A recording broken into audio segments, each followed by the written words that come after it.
All right, everyone. I think we are going to go ahead and get started. Well, welcome to the final session for today.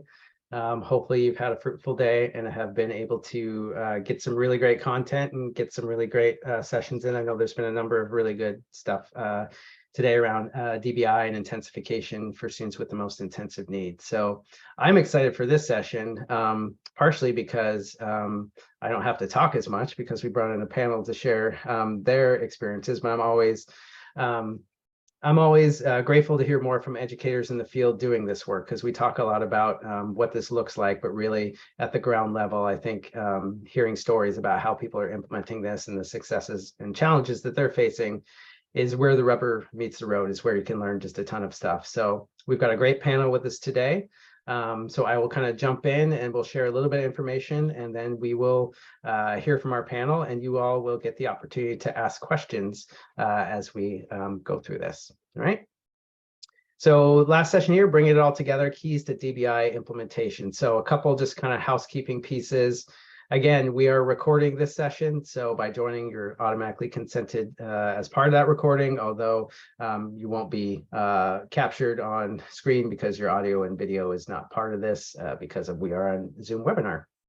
But the recording will be available after this event is over. So if you hear something that you want to go back to, or you want to share this with your colleagues, you will have access to that. So a couple just formatting kind of pieces. So we ask, if you do have questions, you can submit those at any time in the Q&A boxes. We have some questions ready to go for our panel, but would much prefer to hear your questions and get the panel a chance to answer those. If you have technical issues, you can contact the webinar team and they'll try to assist you. And then, if you have any other conversation you want to have, you can obviously use the chat for that as well. But if you can, try to use the Q&A for questions you'd like to ask the panel. And then closed captioning is also available if you want to click the CC in your toolbar if desired. So Q&A and chat right there. All right. So again, welcome everyone to our final session.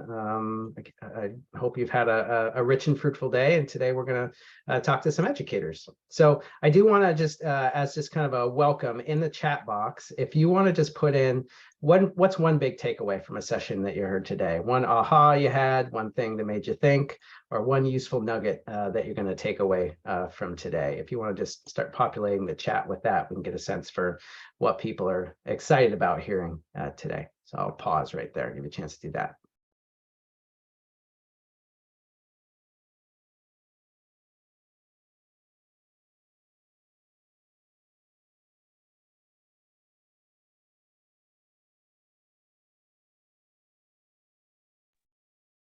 Monitoring progress and progress monitoring. Back to progress monitoring, lots of resources. Yeah, I'd say NCI has just a ton of fantastic resources for educators. Taxonomy, that's one of the great resources. Yeah, resources. That's the name of the game. Yeah.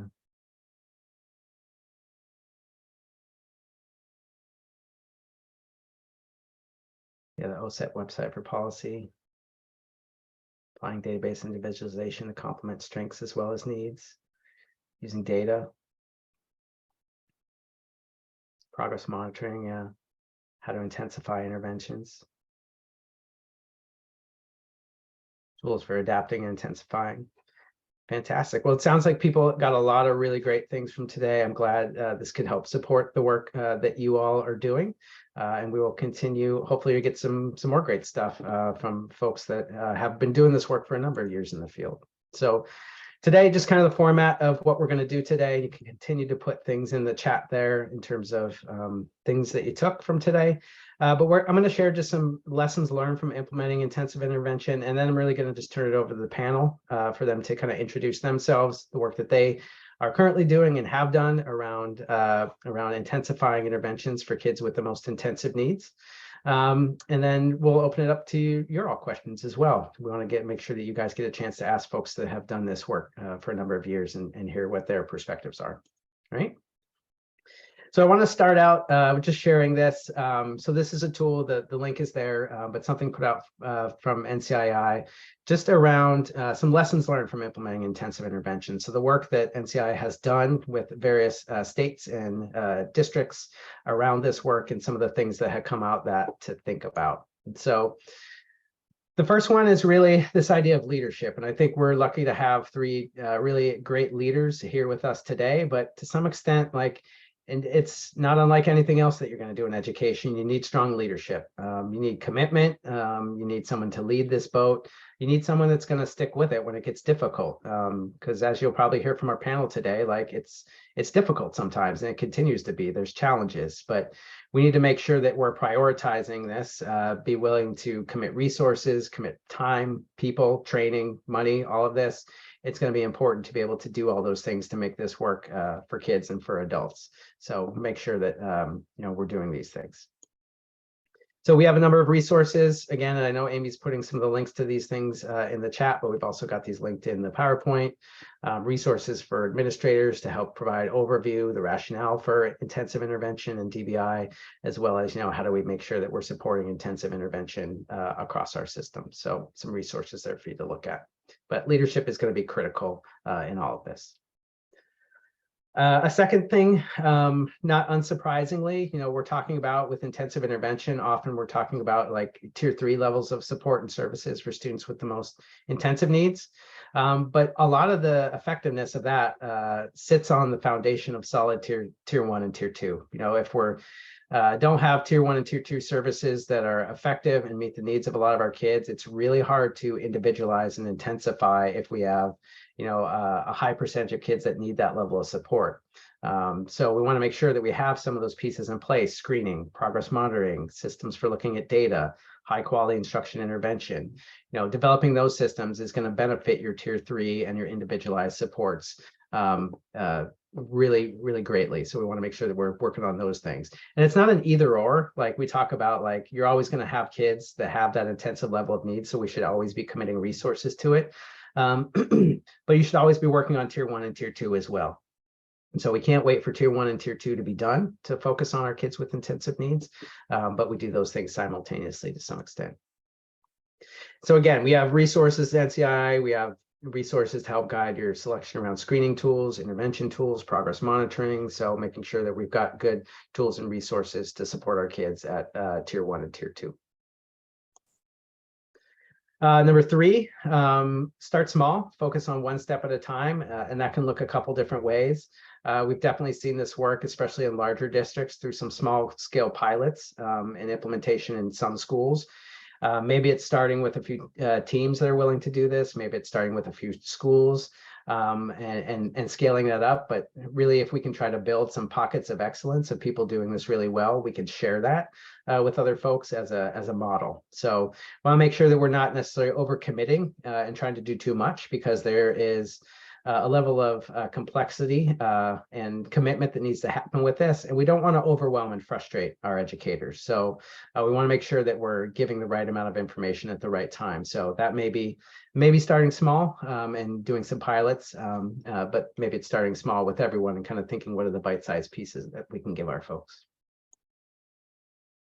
And so we have some resources again to share with that. So one piece around this is doing it with fidelity. So if we're going to start small, we want to make sure that we're building systems where they're actually doing it and doing it well, so we can replicate those and scale those up. So the idea is we want to focus on doing it consistently before we kind of roll that out to folks. So there are resources with NCII to help look at fidelity of implementation, make sure we're tracking and supporting implementation. This is a big one. Number 4 is using formalized procedures and standard protocols. So the idea, and you've heard about some of this today, but we want to have clear processes. We want to have documented decision rules. We want to have ongoing professional development to make sure that key staff really understand what their role is, and we ensure sustainability of this. And this goes back to the idea that Amy touched on at the very beginning around equity. We want to have standard protocols and ways of looking at data that's going to be consistent across schools. So we make sure that, kids are getting a consistent educational experience and consistent decisions are being made. What we want to avoid is the educational lottery, where if I go to this school, I may get a better experience. If I go to a different school and maybe my teacher doesn't have as many tools, it's going to be completely different. So we want our educational systems to be clear. And so at the district level and the school level, having some clearly documented, agendas, guidelines, decision rules, but tools to guide this process, both to make it consistent, but also to make it easier on your teachers, right? We want to make sure that they've got resources to help guide some of the process, so they can focus their energy on the decision making and using the context of each and every individual child to problem solve around and provide intensification. So again, some resources from NCII around facilitating meetings, some agendas, and some ways to think about making sure that we're making good use of our time in those data teaming structures. And some other great resources for professional learning. So there's a nice DBI training series, and then a number of online learning modules. They're short, 20 to 30 minutes, but great ways to get people up to speed on overview of what some of these processes look like, from intensification, how do we diagnose learning issues and how we can support kids, how do we look at progress monitoring data, decision rules. So a lot of great resources. Again, a number of you pointed this out, resources. So places to go to get the things that you need to support your staff, to support your kids. And then the last piece before I turn over to the panel is you got to commit to the process. So it's important to commit to implementing it for an extended period of time, knowing that it's going to be bumpy, right? Progress isn't a straight line from point A to B. There's going to be ups, there's going to be downs. And we need to understand that if this is what we truly believe that is going to benefit our students, which we shared some data and some information at the beginning, that we've got evidence that this does support our students with the most intensive needs. If that's the case, then we want to make sure we're going to stick with it and implement it right and work through those challenges rather than give up at the first sign of difficulty. So I like this quote from one of the initial participants here, like database decision making is not for wimps. It's hard work. It's not going to give you an easy program or an easy fix for kids with the most intensive needs. It's really hard work in terms of making decisions. It's hard work around instruction. It's hard work leading this. And it's not necessarily going to provide you all the answers that you need, but it's going to help you make better decisions. But ultimately, it's up to you as a team to make those decisions and understand that it's just going to be some hard work. So the idea that we want to create this culture of a continuous improvement, we're always getting better. None of us has it all figured out. And I think you'll hear that from our panel today, even though they've been doing this for a while. There's always room to grow and get better. It's the idea that we're looking for progress, not perfection. We're always continually refining what we're doing because we're always continually learning more, both about data systems, about instruction, about our kids, about our families. So we want to try to continuously improve and make sure that we're doing what's right for our kids and our staff. Right. So with that, I want to pause here and introduce the panel. So I'm going to introduce folks one by one, and then I'm going to give them an opportunity just to share your background with DBI, database individualization, or I know some of our panel here today refer to it as individual problem solving, IPS. So you may hear that acronym interchangeably with DBI. But just talk about, like, what has your experience been? When did you start implementing this? Your role within your school system, and some of the successes and challenges that you've had with that. So I will start at the top here. I will introduce Julie Walker, who is the Director of Elementary Curriculum and Instruction in the Ben Lapine School District in Oregon. And I'll let you, Julie, talk about kind of your experience and your role in supporting teachers to implement this. So. Sure. Okay, so this is my 10th year here in Ben Lapine, and when I started in Ben Lapine School District, they already had worked pretty extensively on starting to implement database decision making. Probably they were in about their 5th year of that work when I started here. And so my role here is curriculum and instruction, but it's also systems. So since I've been here in Ben Lapine, we have gone through just a continuous cycle of working on our database decision-making systems. And we've just been continuously problem solving and thinking about how we can get better, how we can continuously improve over time and what that looks like. John, did I answer that question or should I go in more depth? I think that's good. We'll have more audience questions Okay. to come back to, but yeah, that's a great foundation. So thank you. So next we have Shelby DeFonso, who is, well, she was the Assistant Special Ed Director. I'll let her, apparently she has a new title now that has expanded, but in Fargo, North Dakota. I'll let her introduce herself and her role within this. Thanks, John. So welcome, everybody. Glad you could be here and glad you're committed to, on August 4th, a summer day, committed to learning about how to continue to enhance and support your MTSS framework that we know supports kids. So I began my journey around the use of individual problem solving, the use of an MTSS framework back in 2006. I was hired as a special education teacher in a small town in Eastern Oregon called Ontario, Oregon. In 2006, Ontario was in their first year of implementation of utilizing an MTSS framework. They were part of the state level project, Oregon RTI.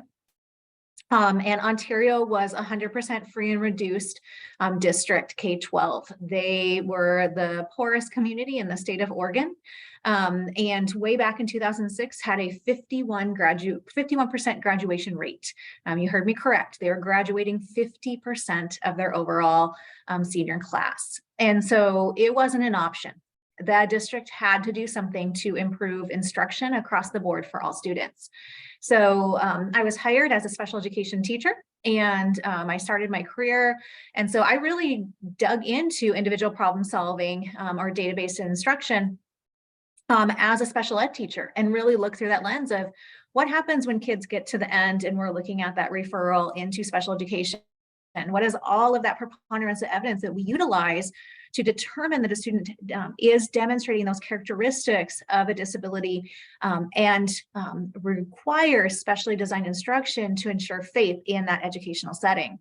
So as I progressed through my career, first thing is that our graduation rate also improved, which was very exciting. We eventually got to a point where we are graduating over 90% of our kids. And so we had exceeded that state average, continuing to be a full Title I district. We also ensured that we maintained about a 14% identification rate in the area of special education. So when we got to that point, we were really sure that a student met that criteria and that they truly were a student with learning disabilities versus just learning difficulties. And that was a lot of work. We hit bumps, we hit snags in our road. Not gonna lie, there was a few times as I progressed through my career as being a special ed teacher and then an instructional coach and then an administrator within the district that I thought, can we continue to sustain this? Because it is hard work. And what we knew is that yes, we could. In 2021, I transitioned from being a district administrator in Ontario, Oregon, to being the assistant director of special education for Fargo Public Schools. Fargo is a much different demographic than what I had experienced within Ontario. And so it's a much larger, within Fargo Public Schools, we serve 11,000 students with approximately 1,900 of those being identified in special ed. We have 25 campuses, so much different. And John referenced that idea of how do you utilize this in a large district. We are experiencing current bumps, which most of you are also experiencing around staff shortage and thinking about how do we create a continuum that ensures access for all students. And John referenced that my title recently changed because we believe within Fargo Public School that special education is not a separate silo, but rather we are part of the continuum of learning. And so I am currently the assistant director of standards-based instruction and special education. And we work together collaboratively as a team to ensure access for our students. So that's a little bit about me. Thanks, Shelby. And finally, we have Leslie Anderson, who is the Director of Pupil Personnel Services in East Providence, Rhode Island. So Leslie, you want to share a little bit about your kind of background and work with intensification? Sure. Hi everyone. So my name is Leslie Anderson, and I have had involvement with and been partner with the folks at NCII and implementation of DBI actually since its inception. So the district that I worked in at the time was one of the first in the country to begin to implement the DBI model and bringing the district to a point where I see that through on one of your slides, some of our data from our district is still actually there representing where kids were flat in terms of the progress that they were making to a point where we were seeing 3 and 4 years of progress in a year. We worked with NCII and implemented that model in that district for, I would say, close to 10 years. And I could say that we were nowhere near where we wanted to be, but yet had seen tremendous growth and progress for students with special needs within the district. So I have since moved to a new district, and having been, like I said, an early implementer of the DBI model, I have brought it to my new district and pretty much starting over again. It is twice the size from the previous district. And so there are a lot of things that we need to get into place in order to actually get this moving.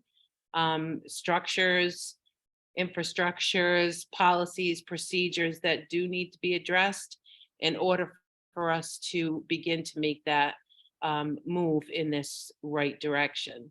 In over 40 years of education, I have to say that this is the one thing that has made sense.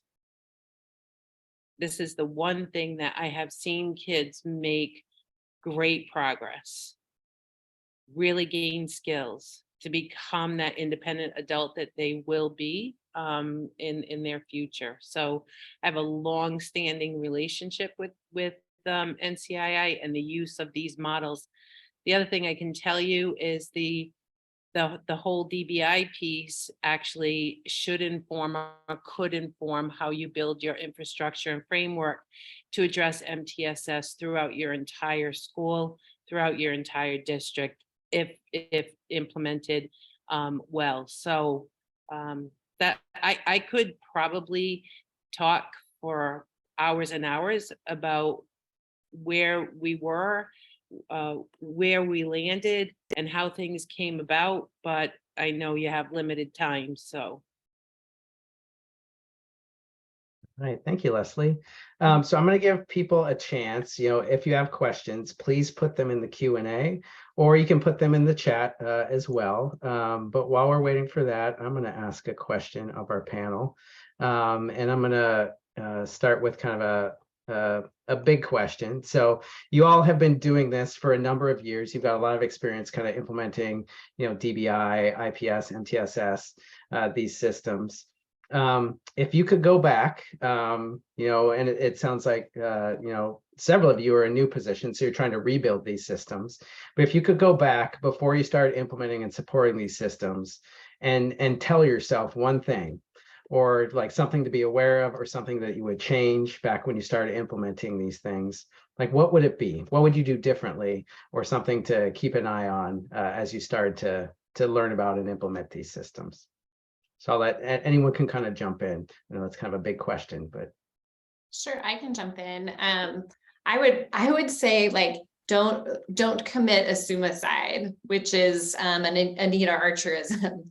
Because I think, like, in our system anyway, we have assumed that people just know and understand the MTSS framework in our decision-making processes, and that just goes from year to year to year, and that we don't have to have consistent training in place, and we don't have to revisit those things.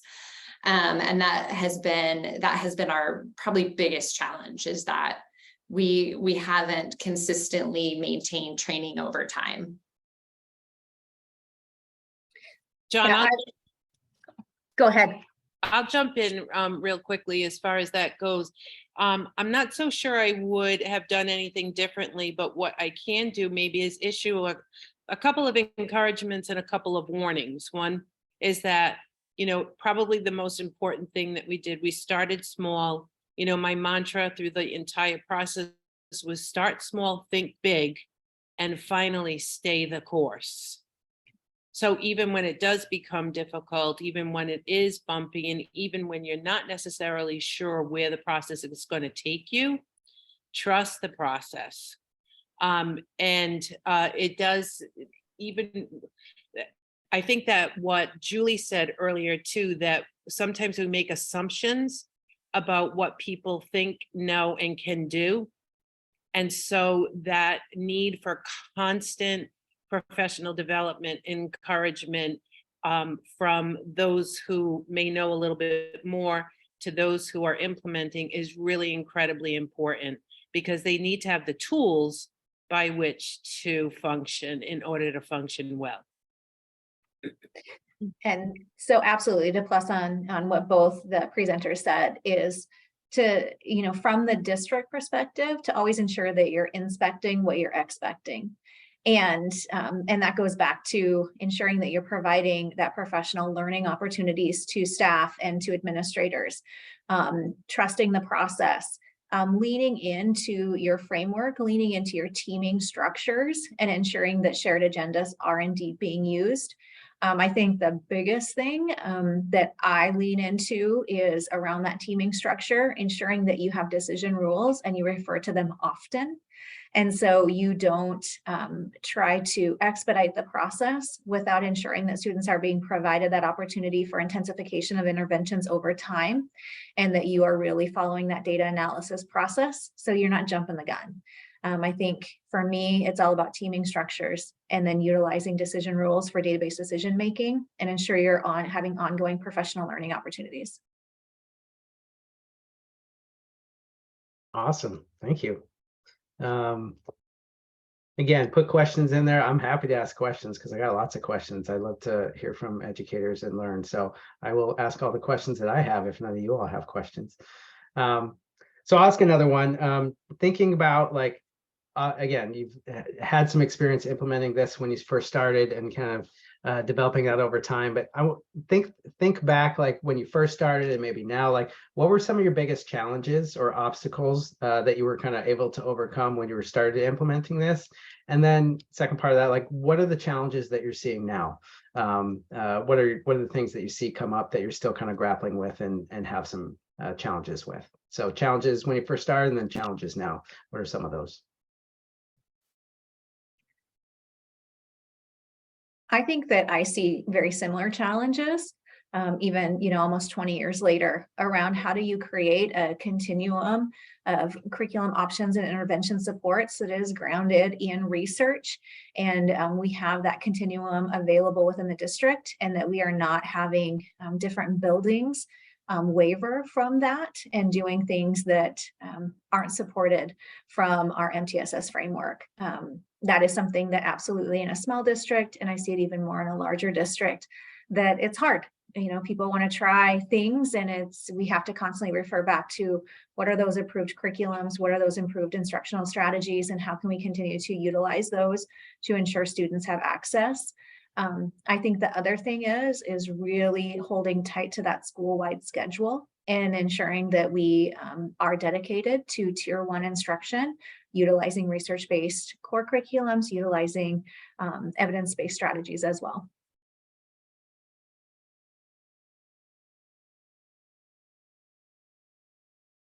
I think for us here in Benla Pine, so I didn't say in my intro, but we are an 18,000 student district. And so we have 19 elementary schools. So we're a fairly large district. And what's unique about us is we've become large fast. And we very much have sort of a small town mindset.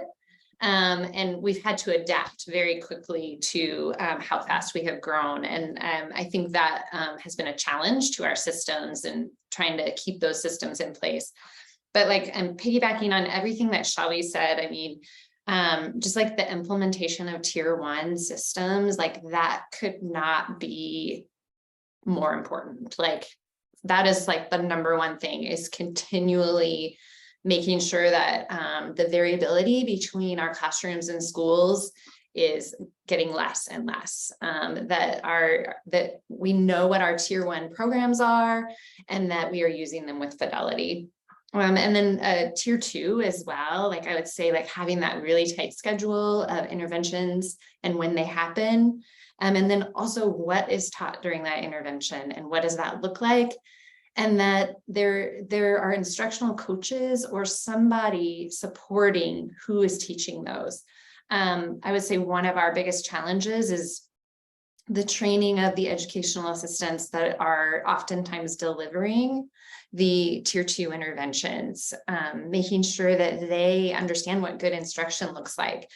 Because it's not just opening up a book and teaching what's in the book. It's really about like knowing what good instruction looks and sounds like in a group. And so that piece has been big. I think another success that we have had is our tier 2 meetings. We have a really strong screening system in place and a progress monitoring system in place. And our tier 2 meetings have been pretty successful over time. That's something that has sustained over the 15 years that we have been working on MTSS systems. I'll stop.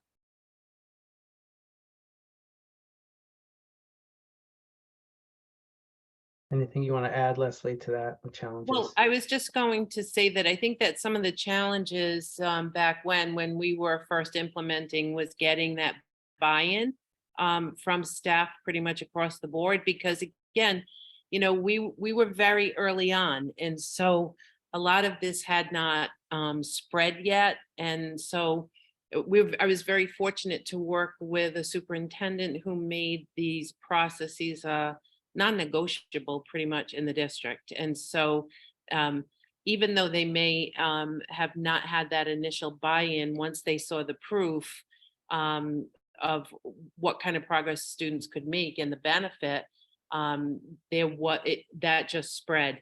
Not only that, did it make and force the district to take a look at, okay, what is our tier 1 instruction? Is it strong enough to be supporting you know, that number of kids, so that you mirror that kind of 80, 15 and 5% kind of rule. And it wasn't. So if your proficiency level is, I don't know, maybe 35% in math, you know, we can't MTSS and DBI our way out of that. We really have to approach what the instruction is at that tier 1. So it really did push that envelope. And so that was a good outcome to what was an original stressor. Okay.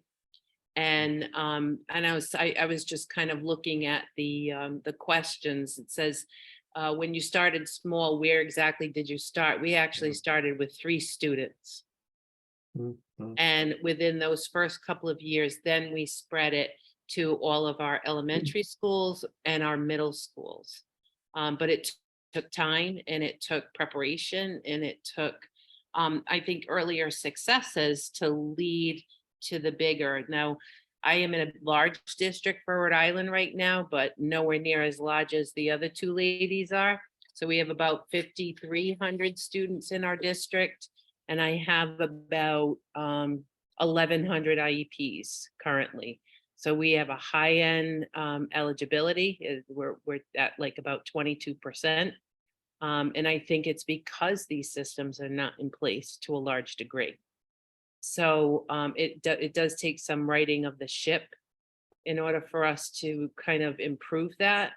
But so there are always going to be challenges, and you know, staying that course and keeping fidelity to this initiative is what will, you know, buy progress. Yeah. John, there was a question in the chat regarding what did I mean by holding on to that school-wide schedule. I think that it is imperative from a district perspective that you have the expectation that there is a school-wide schedule that is accessible, and you can see what does that window into the school look like through that school-wide schedule? Are all schools ensuring that students have access to 90 minutes of high quality instruction and reading? What does your math instruction look like? What are our agreements from a district level to ensure that that is being provided? Are those interventions occurring outside of that tier 1 instruction? So we know that students aren't experiencing replacement core, whether they're students who have demonstrated difficulties in learning or potentially are qualified for special education services. And really thinking through what does our district require?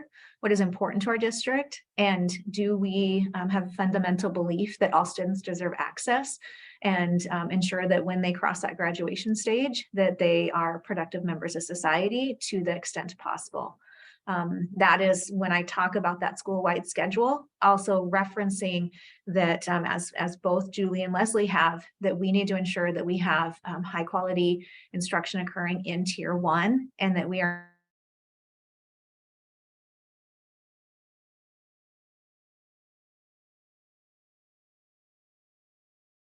I think you're froze, Shelby. All right, well, hopefully we can get her back. So I just want to, we're waiting on Shelby to kind of come back there. I just want to piggyback a little bit on something you said, Leslie, that I like the idea of starting small. Like, where do we start? Like, you started with 3 kids, and thinking through when I was a instructional systems coach, RTI coach in Oregon, state level coach working with districts. We had a district that had 9 elementary schools, and we did something similar to where we coached each school, and really it was 1 student at each school that we coached the team to work through this, DBI process with that one particular student. So it was about kind of showing them what this could look like with a particular student, because I think that's another piece that is also helpful for folks to see, is that it's one thing to see the steps, to hear about what what data you need to collect and all that, but it's another thing to do it with actual kids that you see and know every day. And so, because we're talking about intensive interventions for kids that, by nature, to some extent, are exceptional, right? We've tried other things, it's not working with them. And so there's no real like one size fits all answer. So to some extent, like, we need to do it with our own students and start to see, what's going to work for these kids. So I think starting small with a few kids makes a lot of sense.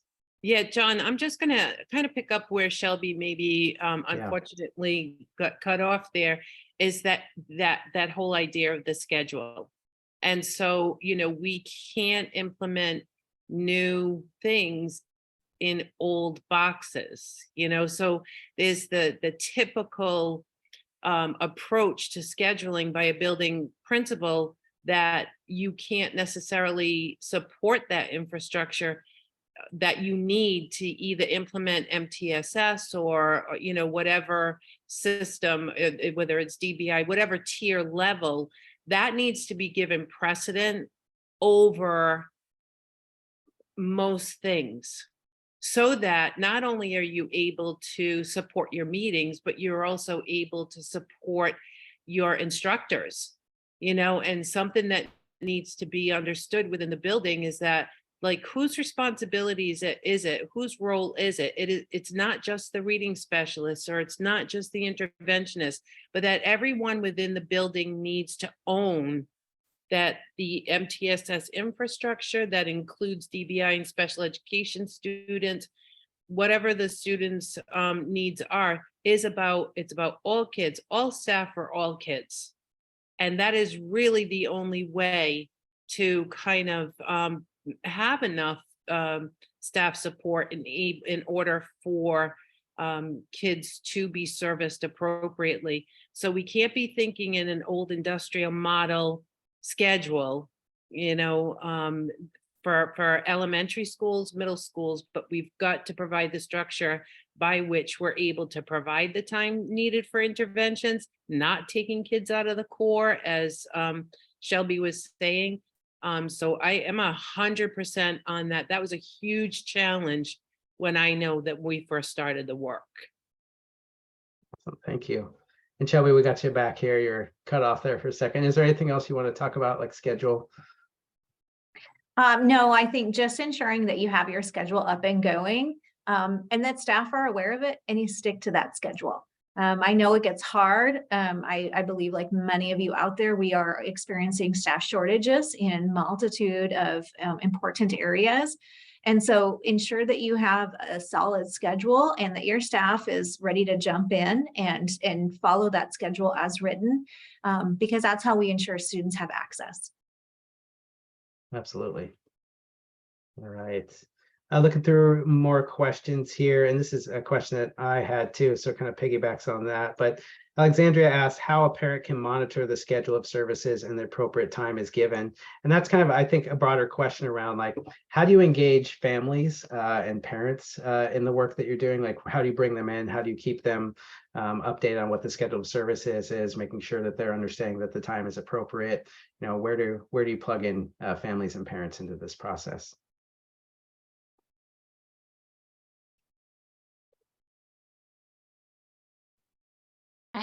I would just say from Ben Lapine perspective that like from the very beginning, like being clear about what our systems are and describing those systems to families from the beginning of every year, like reiterating what those systems are, how our systems work, what the expectation is around communicating those systems, when we'll communicate your child's progress, when we'll communicate what if your child is receiving an intervention, how your child is doing in that intervention, and then what kind of communication might happen if your child is not making the progress we would expect.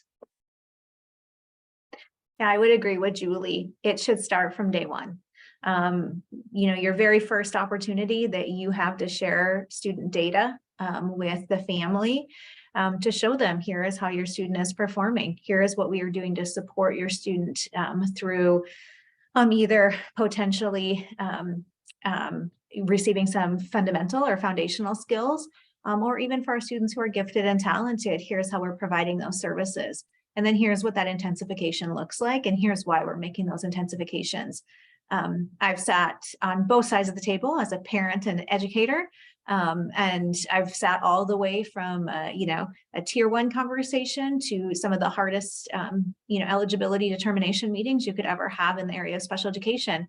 And what I have found is that if we are open and honest with families from day one, and we are bringing them along the way, when we have to have those really hard conversations, it's not a surprise, but rather we are wrapping our arms around them and we are moving forward as a team to ensure student success.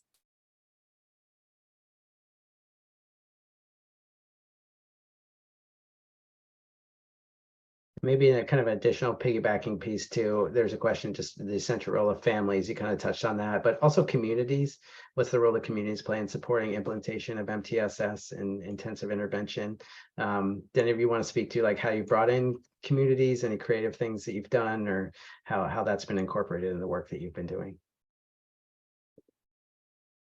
Within Fargo, we have a strategic plan that has 6 goals that we have identified and that we are required to report out to our school board. One of our goals centers around MTSS frameworks, and it has many different standards that we have to report on through the use of data. So we engage our community not only within the school systems, but also through that school board perspective, and ensuring that our school board has an understanding of what we are doing to support all students, which then allows our community to understand. And we utilize that strategic plan to say, this is our commitment to the community, and here is how we are going to do it. And here are the opportunities for us to report out on our activities.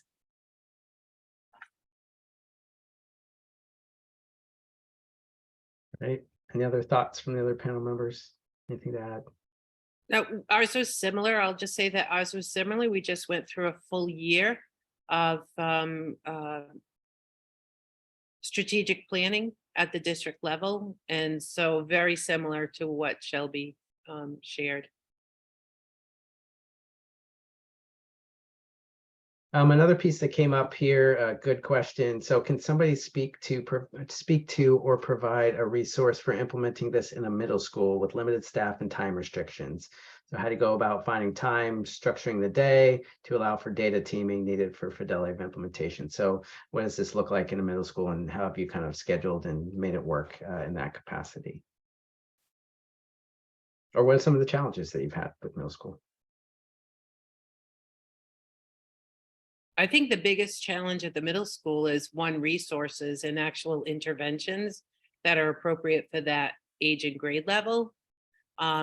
But we did manage around it. And that's what I was speaking to earlier with regard to the commitment of the building principal and the building staff to actually provide a schedule by which there is time outside of that very kind of rigid schedule that you'd see at a middle school, where interventions can be implemented, can be delivered.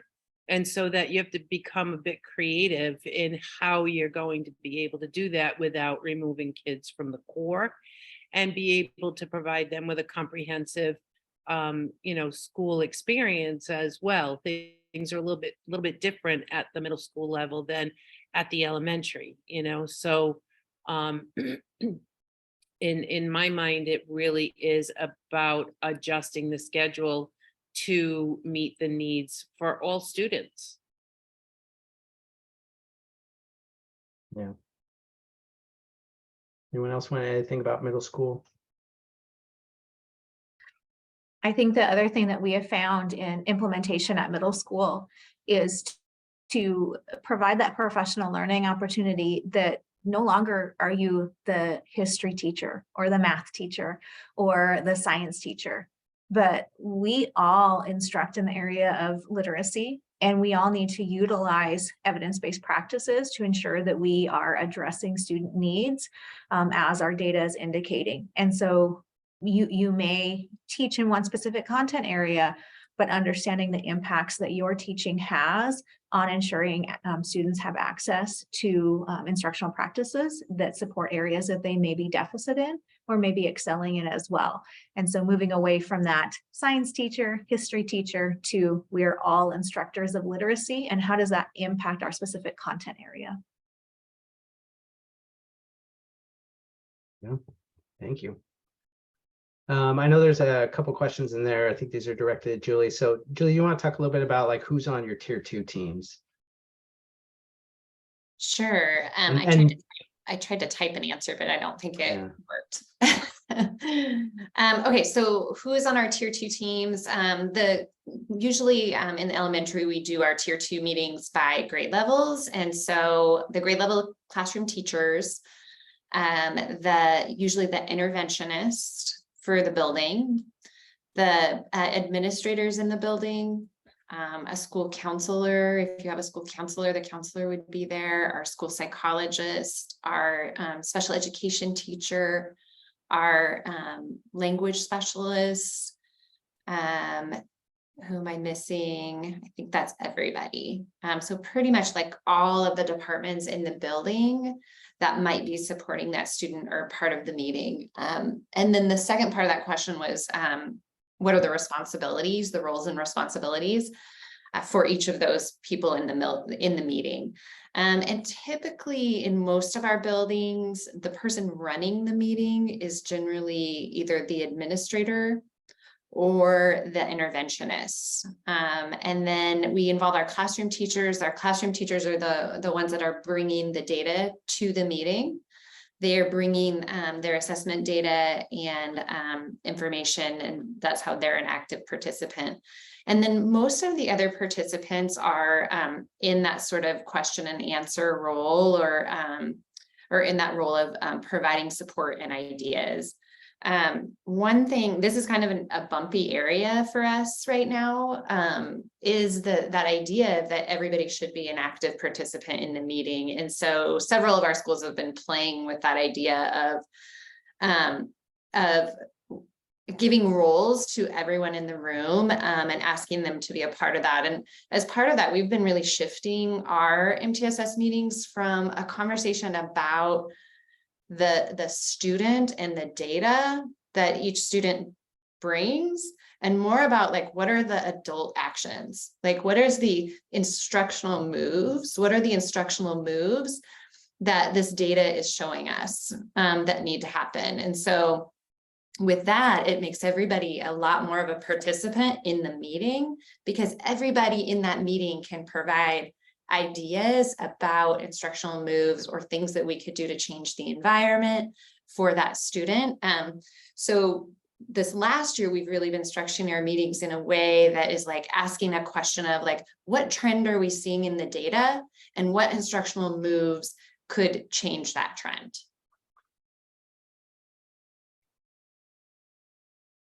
Awesome. Thank you, Julie. Doesn't look like there's any other questions right now. Another question, I know this is a question I know the NCII is thinking deeply about, but I'd be curious to get your all kind of thoughts on how do you kind of address, so we know especially kids with the most intensive needs, you know, while they may show up as needing like intensive support in reading or behavior or math or whatever it is, many of those kids have multiple needs, right? Like a kid who's, you know, got significant reading issues may have develop some behavioral issues, may have some social emotional needs as well. How have you thought about with your teams, you know, first thinking about that tier 3 intensive level support, but maybe it's, you know, you can speak to any of your teams. How have you talked about like integrating supports to really address like the whole child, the needs beyond just like, okay, we're going to deliver a reading intervention to this student, but how have you started to think about, you know, how do we support the multiple needs that especially students with the most intensive needs often have?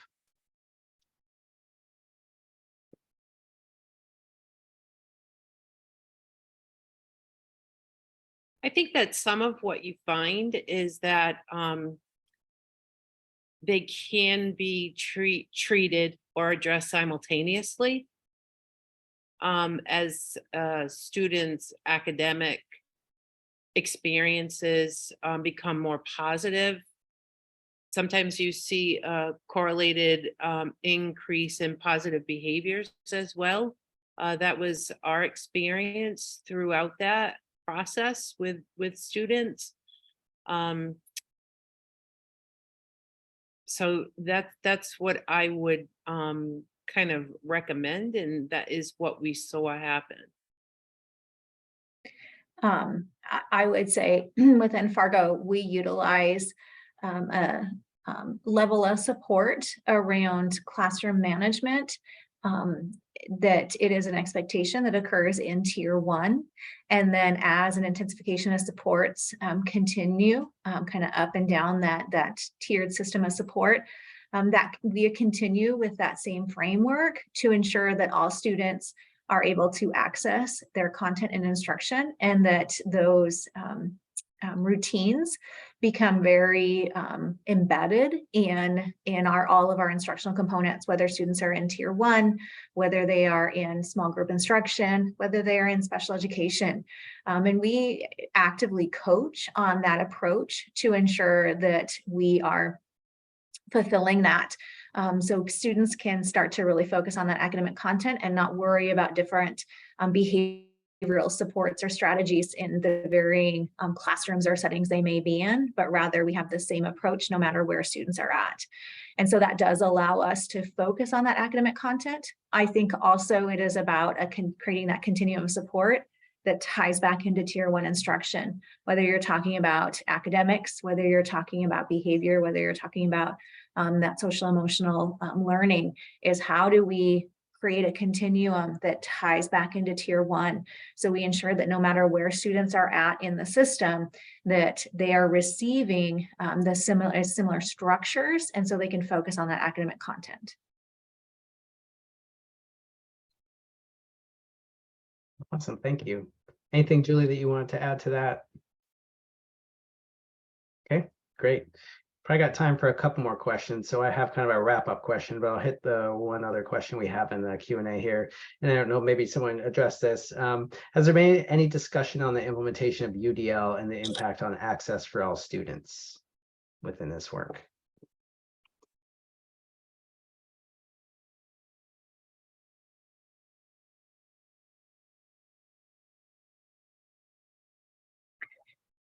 Yeah, within Fargo, we haven't really addressed UDL, but rather we look through that lens of the Marzano framework and really focusing on those high leverage strategies as to not to confuse varying strategies for our students or our staff. So we tend to lean into the Marzano strategies to support our staff and ultimately our students.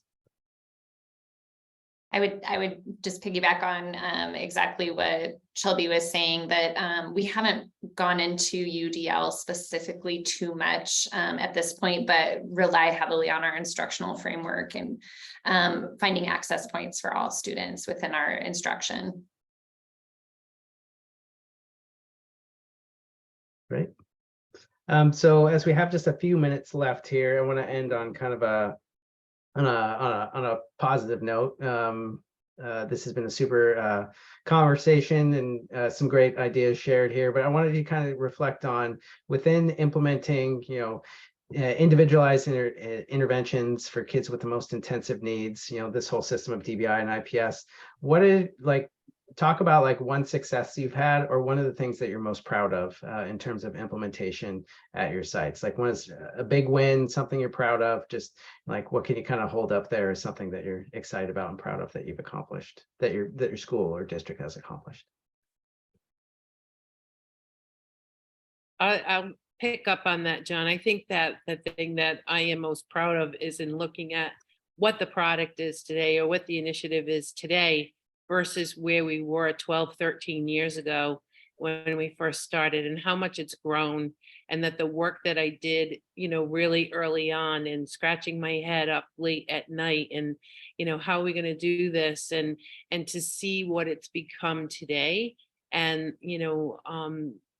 the work that went into that was so worth it. So deeply rewarded to see the number of people who are now participants in, students of, and recognizing the importance of the work that the center has done, and the model, and so I couldn't be happier over that.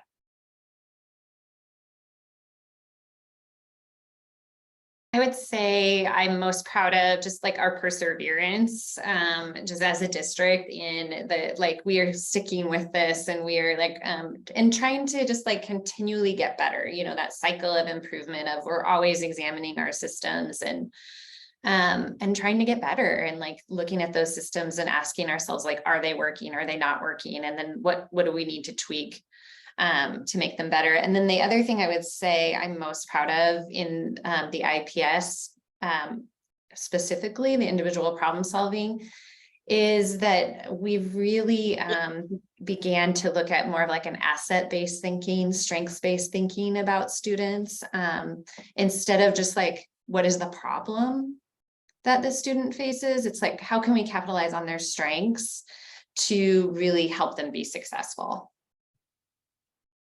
And I would say mine is very similar to Julie's, is within Fargo Public Schools, we are going through a significant restructure at the district level, where we are de-siloing our system, and we are saying that no longer teaching and learning is separate from educational justice, is separate from special education, but rather we are creating a continuum that best meets students where they're at and takes them where they need to go, ensuring that we are teaching to the top of our licenses, and we are looking at that strengths-based model. It's bumpy, it's scary at times, but it really shows that we stand up together and we are a continuum of support, and no longer is special education a silo from teaching and learning or for standards-based instruction, but rather we are all together, and we are ensuring all students deserve access to that high quality instructional practices. Awesome. Well, that's a fantastic way to kind of wrap things up. Just want to say thank you to our panel. Great conversation. Thank you for sharing all of your experience. I hope you all got something from that. I know I did, in that, especially there's still challenges. Even folks that have been doing this for a while continue to have challenges and things to work on. So it is about progress, not perfection. So thank you to all the panel. We do have a QR code there for an evaluation for the day. Thank you to everyone for participating. And then I don't know, Amy, if you have any parting words that you wanted to say for folks today. Nothing other than thank you so much again for your engagement across these days. Please let us know how it went. We tried our best to go through some of the technology challenges, but we know that they were existing, and we appreciate your patience in that. Getting around all of those. So thank you again for your engagement, for your work with students, with your work with teachers and educators. We really appreciate all that you do on a daily basis, and hope you will continue to engage with us both at the Progress Center and NCII to access additional resources, materials, and so much more. So thank you all again, and have a wonderful weekend. Good luck in the start of the new school year, and we look forward to continuing to connect as we go forward.